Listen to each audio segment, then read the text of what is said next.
Coucou les amis, alors comme d'habitude, j'espère que vous allez super bien, j'espère que vous avez toujours aussi bien dormi et que vous êtes prêts pour une petite session. Alors je vous rassure, aujourd'hui c'est vendredi et vous avez tellement bien travaillé pendant la semaine qu'aujourd'hui ça va être un peu plus cool, pas de nouvelles matières, que des exercices de choses qu'on a déjà faites, avec un petit coup de main de ma part. Comme ça, je prendrai le week-end pour bien revoir, refaire une ou deux vidéos sur ce qu'on a fait cette semaine et pour bien repartir du bon pied à partir de lundi. Même si on est déjà sur le très bon pied, hein. Vous avez de nouveau super bien travaillé, vous avez été consciencieux, vous avez bien fait ça. Je vous félicite vraiment, vraiment, vraiment. Je suis super fière de vous. Ça me fait un plaisir, vous n'imaginez même pas à quel point. Donc voilà, alors c'est parti pour le programme de la journée, d'accord ?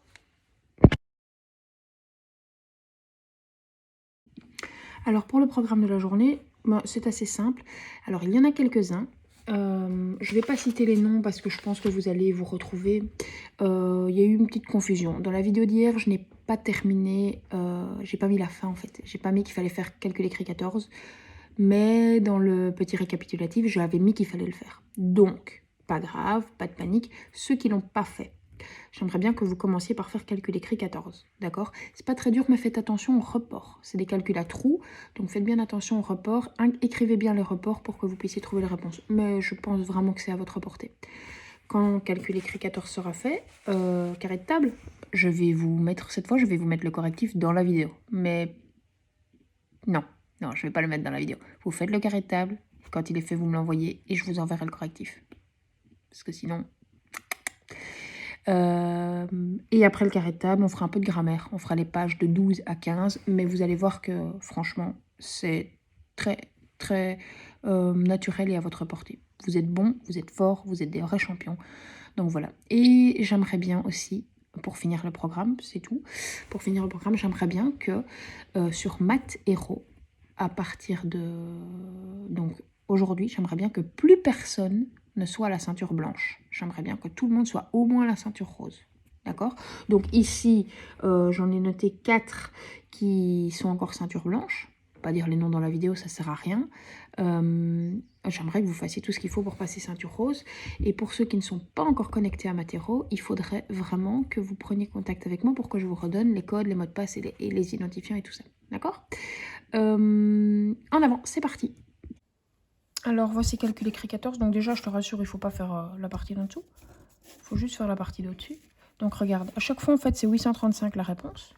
Pour ceux qui ne l'ont pas fait. Pour ceux qui l'ont déjà fait, vous patientez 2 minutes et on aura la suite après. Et tu me trouves la réponse. Alors attention, 2 plus quelque chose égale 5. Ben, ça, c'est facile. 2 plus... 2 plus 3. Mais ici, ça se complique un peu parce qu'on a 9 et on a 3. Alors, qu'est-ce qui se passe? Ce 3-là, il représente quoi? En fait, ce 3-là, il représente un 13. D'accord? Donc, en fait, c'est combien plus 9 égale 13? Tu comprends? Donc, c'est 4 plus 9 égale 13. Et puis, 3 et 1, ça fait déjà 4. Et ici, il faut rajouter 4 pour arriver à 8. D'accord? Donc, fais attention, il y a des reports. Je suis certaine que c'est à ta portée. Donc, nous passons maintenant à la feuille de vendredi. Si quelqu'un veut me faire un beau mandala, n'hésitez pas, coloriez-le, envoyez-le moi. Quand vous avez fini de travailler, évidemment. Hein. Je connais les spécialistes ici. Vous le coloriez, vous me l'envoyez et on le postera sur Classe Dojo. D'accord? Ça pourra me faire plaisir. Alors, on commence par le carré de table. D'accord? Moi, je ne l'ai pas encore fait. Je vais le faire quand j'aurai fini la vidéo. Et quand vous l'avez fait, vous me l'envoyez et moi, je vous enverrai le correctif.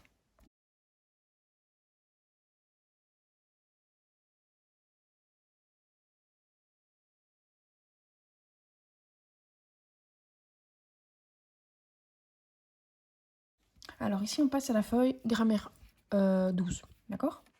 Bon, alors, ici, c'est un petit travail sur les déterminants. On se souvient, un déterminant, c'est le petit bonhomme jaune en classe. Jaune? Non. Non, c'est pas le jaune. C'est le bleu clair, je pense. C'est celui qui donne la main au nom commun. Donc, un déterminant va toujours donner la main au nom commun. D'accord? On se souvient, nom commun. Quoi qu'on peut mettre un déterminant devant un nom propre aussi. Hein. Les noms, on se souvient, des noms d'objets, des noms de choses, de fruits, de légumes, de plein de choses. Mais ça, vous savez déjà. On peut lire ici, je vous rassure, tout ça, c'est écrit, mais vous n'avez absolument pas besoin de faire la différence. Pour moi, si vous savez me dire ce qu'est un déterminant, ça me suffit. Un déterminant, c'est un petit mot qui se trouve devant un nom. D'accord? Alors, les noms sont souvent présentés par des déterminants qui sont toujours placés avant. Le déterminant est toujours devant, il n'y a jamais de piège. Et on ne peut pas le supprimer. Si on le supprime, ça n'a plus de sens. Il en existe plein des différents. Ce qui est important dans cet exercice, dans ce petit rappel, c'est ça. Donc, c'est de se souvenir. Le, la, les. Un, une des. Mon, ton, son, ma, ta, votre, leur. Ce, cette, c'est. Chaque. Plusieurs. Aucun. Divers. 1, 2, 5, 10, 100, 1000. Quel. D'accord? Derrière chacun de ces mots, on peut mettre un nom commun. Mon portefeuille. Aucun élève. 100 francs. Plutôt 100 euros. Le confinement. La maladie. Cette période. D'accord? Donc, derrière les noms, les déterminants, on met toujours un nom commun. Entoure les déterminants et souligne les noms qu'ils présentent. Je fais juste la première. Toi, tu fais les autres. Pour présenter mon exposé, j'ai amené mon lapin. Alors, pour présenter mon exposé, j'ai amené mon lapin. Il y a deux solutions. Hein. Soit on cherche d'abord les noms propres, exposé, mon exposé. On entoure. Et si j'ai amené mon lapin, ben on a le mot lapin et le déterminant mon. Ok? 1, 2, 3, 4 phrases à faire tout seul. Je pense vraiment que ça devrait aller. Comme dans l'exemple, souligne les déterminants, puis relie-les au nom qui présente. C'est la même chose que là. Cette fille joue avec son amie dans la grande cour. Chaque année, durant l'été, ma famille se rassemble à la mer. Je fais celle-ci avec vous et puis c'est tout. Alors, chaque année, durant l'été, ma famille se rassemble à la mer. Évidemment, il y en a beaucoup par phrase. Hein. Vous êtes prêts? Alors, le mot année. Le déterminant de année, c'est chaque. Le nom commun ici, été. Le nom commun ici est famille, ma famille. Se rassemble, c'est le. C'est quoi ça? C'est le. C'est le verbe. À la mer, la mer. D'accord? 1, 2, 3, 4, 5 phrases à faire tout seul. Ça, tu peux mettre sur pause, faire l'exercice et me l'envoyer.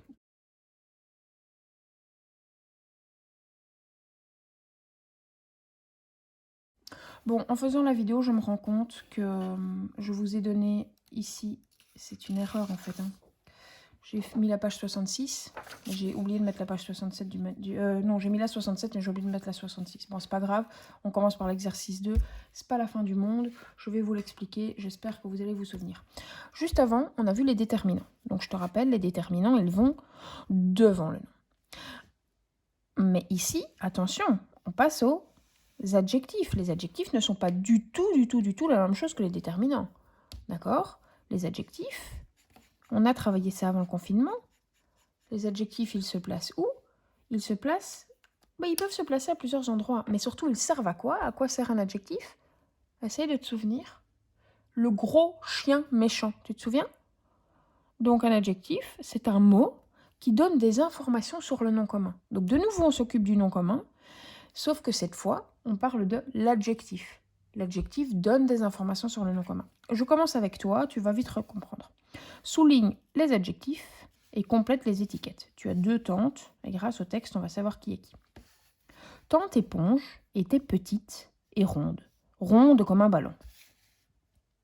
Je te rappelle, un adjectif, c'est un mot qui donne des informations sur comment on est. Tante éponge était petite et ronde, ronde comme un ballon. Elle est comment, tante éponge? Qu'est-ce qu'on peut dire d'elle? On peut dire qu'elle est petite, ronde, et on remet une fois, ronde comme un ballon. Ballon, non, ballon, c'est un nom commun, un ballon. Elle avait des petits yeux de cochon, une bouche en trou de serrure, et une de ces grosses figures blanches et flasques qui ont l'air d'être bouillies. Je le fais avec toi. Elle avait, c'est le verbe, des petits yeux de cochon. Ils sont comment ces yeux? Ils sont petits. Une bouche en trou de serrure et une de ces grosses figures blanches et flasques qui a l'air d'être bouillie. Alors, ici, ça, c'est pas un adjectif. D'accord? Trou de serrure, c'est pas un adjectif. Ça complète le nom ici. On fera ça plus tard. Par contre, on continue. Une de ces grosses figures blanches et flasques. Le nom le plus important, le nom, c'est le mot figure. Alors, comment sont les figures dont on parle? Elles sont grosses, blanches et flasque. Flasque, ça veut dire toute ramollie, gluante comme ça. Qui ont l'air d'être bouillies. Et on dit aussi que les figures, elles sont bouillies. D'accord? La suite, tu continues, mais je te le lis. Elle ressemblait à un énorme chou blanc cuit à l'eau. Tante Piquette, au contraire, était longue, maigre et osseuse. De son nez avec une pince à linge. Au bout de son nez. Oh, j'ai passé une ligne, je recommence. Tante Piquette, au contraire, était longue, maigre et osseuse. Elle portait des lunettes à monture d'acier, fixées au bout de son nez avec une pince à linge. Sa voix était stridente et ses lèvres minces et humides. Quand elle s'animait ou quand elle était en colère, elle envoyait des petits postillons. J'espère qu'elle n'était pas malade alors. Hein. Tu essayes de me terminer ça? Et quand tu auras fini la feuille, tu pourras me l'envoyer de nouveau. Relis chaque adjectif au nom auquel il se rapporte aide-toi du texte. D'accord? Les noms sont ici. Nom commun. Tante éponge, des yeux, des yeux au pluriel, figure au pluriel, chou au singulier, tante Piquette, voix au pluriel, lèvres au pluriel, postillon au pluriel. D'accord?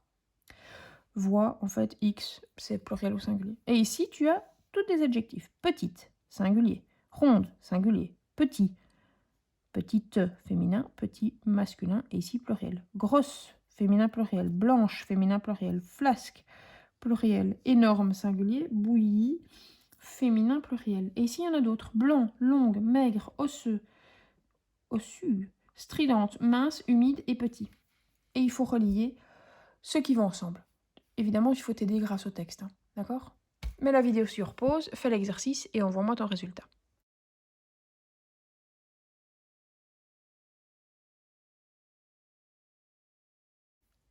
On continue avec grammaire 14. On est toujours dans l'adjectif, des mots qui disent comment sont les noms. Coche les phrases où le mot entre parenthèses est bien un adjectif. Le petit Lucas lit un livre très intéressant sur le sol froid de la bibliothèque. Bon, notre Lucas, nous, il n'est pas petit, hein. Il est grand. Hein. Et en plus, c'est pas Lucas comme ça, le nôtre. Est-ce que le mot petit est un adjectif? Est-ce qu'il dit comment est Lucas? Oui ou non? Oui? Si c'est oui, on colorie. Le petit Lucas lit un livre très intéressant sur le sol froid de la bibliothèque. Lit. Est-ce que c'est un adjectif? Qu'est-ce qu'il fait, le petit Lucas? C'est une action, c'est un verbe, ça. On ne coche pas. Tu me fais les 3 suivantes. Je continue les consignes pour la suite. Souligne l'adjectif ou les adjectifs de chaque groupe nominal et coche les cases suivant le genre et le nombre. Mon grand jardin fleuri. Il est comment?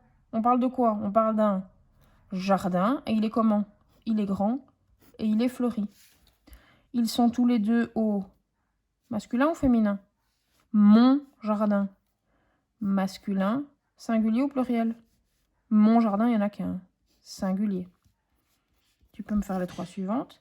Et tu me rédiges une phrase avec 2 adjectifs par rapport à l'illustration. Ok? Mets sur pause, fais ton exercice et envoie-moi ton résultat.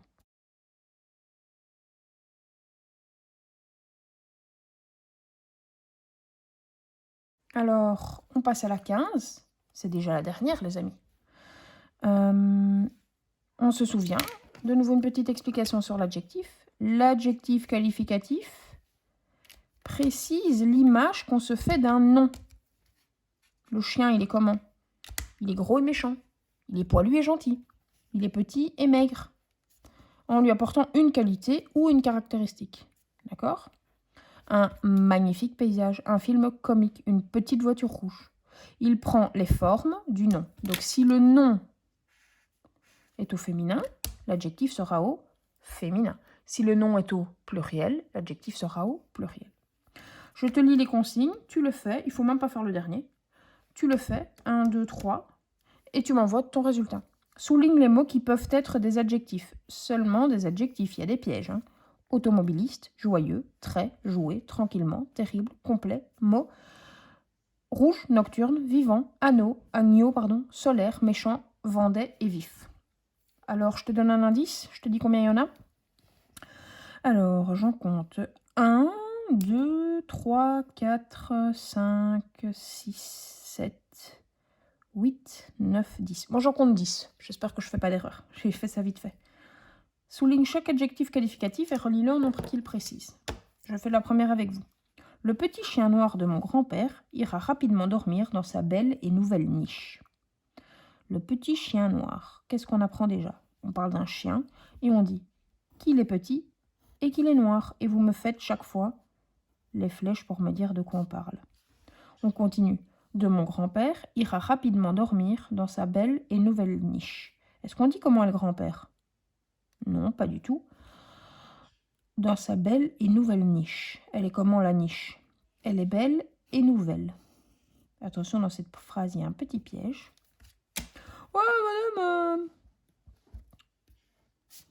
rapidement, je vais le mettre parce que c'est un adjectif.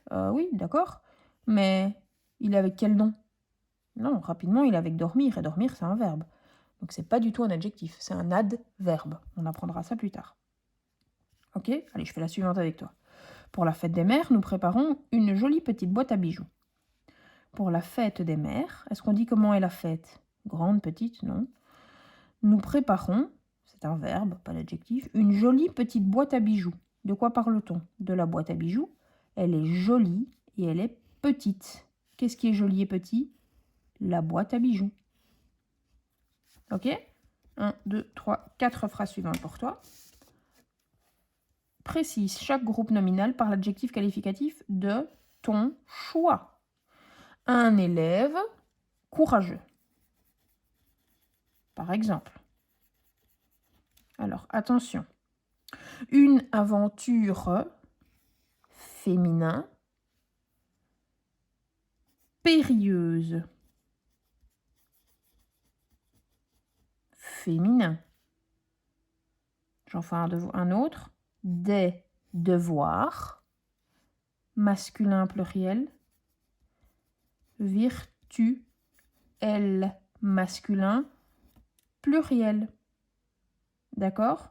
Fais bien attention.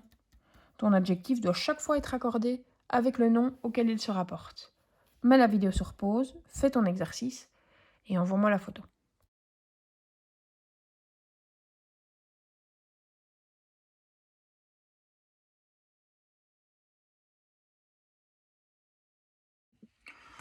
Voilà, tu arrives déjà au bout du travail à faire dans le dossier pour aujourd'hui. Maintenant, je te rappelle que je voudrais que tout le monde passe au moins la ceinture rose sur Math Hero. Si tu es déjà à la ceinture rose ou plus, ça ne t'empêche pas qu'il faut quand même que tu y travailles un petit peu. Je vois qu'il y en a qui commencent à bien progresser. D'accord? Donc ça, c'est super. On continue. Un peu de lecture toujours, je ne sais pas le vérifier, mais bon, ce serait quand même bien. Alors, quand tu as fini, ce que je voudrais, c'est que de la manière la plus honnête possible, vraiment la plus honnête, tu fasses une petite vidéo, ou tu peux le faire par écrit si tu n'as pas envie de m'envoyer une vidéo, de toi, où tu me donnes ton ressenti, tes impressions sur la semaine qui vient de se passer. Comment est-ce que tu t'es senti par rapport aux vidéos? Est-ce que tu as réussi à travailler seul? Est-ce que tu n'as pas réussi à travailler seul? Est-ce que tu as trouvé ça facile, difficile? Est-ce que ça te plaît? Est-ce que ça te déplaît? Est-ce que tu penses que c'était trop long? Est-ce que tu penses que tu pourrais travailler un peu plus sur la journée? Qu'est-ce que tu penses de Math Hero? Est-ce que tu arrives à lire? Je voudrais vraiment un petit retour sur ta semaine. Prends le temps de réfléchir à ce que tu vas dire parce que c'est vraiment important pour moi pour que je puisse faire la suite. Et moi, quand je recevrai ton résultat, je t'enverrai une petite vidéo également ou un petit audio, ou je te ferai un appel, n'importe, pour te donner un petit feedback sur ce que moi j'ai ressenti par rapport à toi sur la semaine, par rapport à ton travail, par rapport à ton implication, par rapport à ta motivation, en tout cas ce qu'il m'a semblé être de la motivation. Donc voilà, il n'y aura pas de devoir ce week-end. Il y en a peut-être quelques-uns à qui je demanderai de rattraper une feuille ou l'autre qui ne sont pas terminés, mais dans l'ensemble, il n'y a pas grand-chose. Normalement, il n'y a pas de défi le week-end, mais Peut-être que si j'ai beaucoup de demandes, je pourrais essayer de réfléchir à ça pour garder un petit contact avec vous. Voilà, je pense que j'ai à peu près tout dit. Et oui, aussi ce week-end, je vais, voilà, c'est ça que je voulais encore terminer, je vais tenter de faire des petits appels, j'avais parlé de ça la semaine passée, des petits appels WhatsApp à 4. D'accord? Donc, 3 copains et moi, ça fera un peu récréation. Donc, n'hésite pas à me dire aussi si ça t'intéresse, si papa et maman sont d'accord, et si ça te paraît envisageable et intéressant pour toi. D'accord? Passe une bonne journée, je suis super fière de ce que tu fais et à bientôt!